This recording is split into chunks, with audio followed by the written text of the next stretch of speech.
Educational background और medium जानना चाहता हूँ। जी, मेरा नाम अनिका है, अनिका कुरैशी। मैंने ग्रेजुएशन में बीएससी की है, एमएससी मेरी परस्यूइंग है और बैकग्राउंड मैं मुस्लिम बैकग्राउंड से आती हूँ, कुरैशी फैमिली, जहाँ से लड़कियाँ बहुत ज़्यादा ही कम आती हैं आगे। जी। तो मैम सबसे पहला प्रश्न यही होता है कि जब आप इंटरव्यू के लिए जाती हैं तो आपसे करंट रिलेटेड या सिचुएशन रिलेटेड कौन से प्रश्न पूछे जाते हैं? जी, ज़्यादातर वो केस लॉज पूछते हैं, केस रिलेटेड पूछते हैं कि आप ऐसी सिचुएशन में क्या देंगे। सिचुएशनल क्वेश्चन ज़्यादा होते हैं, फैक्चुअल काफ़ी कम होते हैं और ज़्यादातर वो कोशिश करते हैं कि वो ना ही पूछे जो हमें आता हो वैसे सब्जेक्ट्स। जी। अच्छा, प्रीलिम्स में जैसे सीसैट को लेके बहुत वो होता है संभव कि कैसे हम तैयारी करें कि हमारा प्रीलिम्स क्लियर हो जाए, और प्रीलिम्स में सबसे ज़्यादा सीसैट ही हमको प्रॉब्लम करता है। तो आपने सीसैट के लिए क्या किया था? सीसैट के लिए यह है कि मेरा पर्सनली मैथ्स काफ़ी वीक थी, तो मैंने अपनी रीजनिंग, हिंदी और इंग्लिश पर ज़्यादा फोकस किया कि मेरा वो अच्छा हो। और कम्युनिकेशन स्किल्स का जो होता है उसके लगभग 60 क्वेश्चंस 40 क्वेश्चंस आते हैं, तो वो तैयार हो जाता है तो सीसैट हो जाता है, क्वालिफाइंग होता है ना, इसीलिए। अच्छा, मेंस के लिए आपने मतलब कहीं से कोचिंग की थी या आपने सेल्फ स्टडी किया? जी, मैंने कोचिंग भी की है और सेल्फ स्टडी भी की है। अच्छा, मेंस में जैसे जो माना जाए तो मोटी किताबें लक्ष्मीकांत की हैं, स्पेक्ट्रम की हैं, इतनी मोटी किताबें कि एक बार इनको लेते टाइम ये लगता है कि पूरा पढ़ के समाप्त कर पाऊँगा या नहीं कर पाऊँगा, तो कैसे आपने उसको पूरा पढ़ा? कभी भी बुक्स लेने से पहले मैं ये सोचती नहीं हूँ कि पढ़ पाऊँगी या नहीं, बस एक टारगेट रख लिया जाता है और उस टारगेट में कैसे भी उसको पूरा करना है। फिर रिपीटेशन उसका अपने आप हाफ टाइम में होता रहता है, तो ऐसी कोई बुक नहीं हुई जो मैंने ये सोचा हो कि मैं पढ़ नहीं पाऊँगी।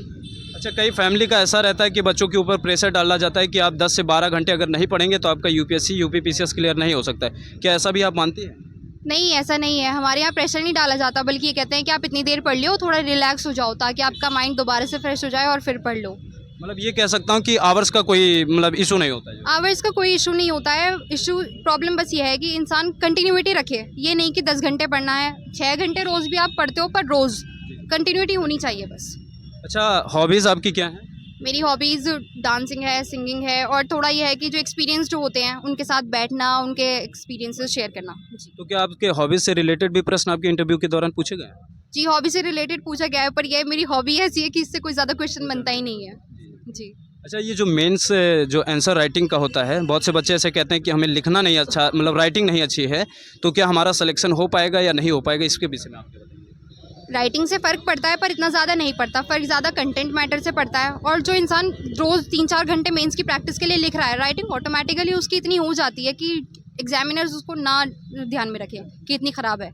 अच्छा, यूपी स्पेशल्स जैसे जुड़ चुका है, ऑप्शनल हट चुका है, तो आपने इसकी तैयारी कहाँ से की है जो है? जी, यूपी स्पेशल तो जैसे यूपी पीसीएस का एग्ज़ाम है तो यूपी स्पेशल तो हम पढ़ते ही हैं, बल्कि ऑप्शनल का हटना तो प्लस पॉइंट की तरह ही हुआ है मेरे लिए, क्योंकि जी यूपी का एक पेपर पहले ही तैयार रहता है, थोड़ा सा थ्योरी वाला प्रिपेयर करना पड़ा था सेकेंड पेपर। तो आप देख सकते हैं कि मैम अभी इंटरव्यू दे के आई हैं। मेरा एक लास्ट प्रश्न आपसे ये होगा कि जो 2024 में बच्चे सीसैट देने वाले हैं या प्रीलिम्स देने वाले हैं, उनको एक सजीवन बूटी की ज़रूरत होगी, क्योंकि कुछ ऐसा इंटरव्यू के द्वारा पता चल जाए कि हम भी ऐसा कर लें कि हमारा भी सिलेक्शन हो जाए। आप उनके लिए क्या बताना चाहिए? जी, मैंने ये 12th फेल मूवी से सीखा था कि इंटरव्यू में कोशिश करें कि आप रहें। किसी और का कैरेक्टर अपने ऊपर ढालने की कोशिश करेंगे तो आप उसमें ढल नहीं पाएंगे। So be yourself and just do it. अच्छा, क्या आपको मूवी देखना भी पसंद है? जी, मूवी देखना पसंद है। ज़्यादातर मुझे सोशल मूवीज़ पसंद है, जैसे दंगल हो गई और 12th फेल हो गई। मैं इन्हीं मूवीज़ को देखती हूँ, मुझे अच्छा लगता है। अच्छा, पढ़ाई के दौरान कभी आप डीमोटिवेट हुई होंगी, तो मान लीजिए फैमिली का तो सपोर्ट होता है कि नहीं लगे रहो, हो सकता है कुछ ऐसे होते हैं कि लोग शॉर्ट्स वीडियो देख के अपना मोटिवेशनल कवर करना चाहते हैं, कुछ आपने भी ऐसा किया था? ऐसा तो नहीं है, मोटिवेशन पर्सनल आता है, शॉर्ट्स और मूवीज़ से शॉर्ट ही रह जाता है वो मोटिवेशन। तो एक अपने आप में जब देखते हैं हम कि भाई हमारे पीछे भी 4 लोग हों, भीड़ हो और हम एक पूरे समाज में फ़र्क लाएं, तो वो मोटिवेशन अपने आप आ जाता है। हाँ, डिमोटिवेट होते हैं, दिन में 10 बार भी हो जाते हैं कभी कभी, नहीं हो रहा, हम नहीं टेस्ट अच्छा कर पा रहे, पर लगे रहेंगे तो हो जाएगा, आज नहीं तो कल हो जाएगा। अच्छा, इस तैयारी के दौरान आपको ऐसा भी लगा होगा कि अभी मेरा हो सकता ना हो पाए, तो इसके लिए ऑप्शन बी भी आपने कुछ रखा था? ऑप्शन बी कुछ नहीं है, next try next try next try, जब तक नहीं मिलेगा लगे रहेंगे। मतलब वही कह सकते हैं संकल्प का कोई विकल्प नहीं। बिल्कुल जी, संकल्प का कोई विकल्प नहीं होता और ढूंढने से तो खुदा मिल जाता है। ये तो फिर भी एक पोस्ट है, मिल ही जाएगी, कहाँ जाएगी। सही बात। अच्छा, आपने एक लास्ट क्वेश्चन मेरा होगा, एस्से के लिए आपने क्या किया था? ऐसे के लिए मैंने ज़्यादा कोशिश, मैं विमेन वाला ही उठाती हूँ क्योंकि मैं जिस बैकग्राउंड से आती हूँ मैं उस पर बहुत अच्छा लिख पाती हूँ। तो ऐसे में मैंने कोशिश की कि जो मुझे थोड़ा आता है ना, मैं उसी को निखारूँ, क्योंकि डायमंड को तराश कर और चमक ही होगी, कोयले पर टाइम नहीं वेस्ट करना चाहिए। तो आप देख सकते हैं कि मैम अभी इंटरव्यू दे के आ रही हैं और बहुत अच्छे प्रश्नों के साथ इन्होंने हमारे इंटरव्यू चैनल पे बताया है।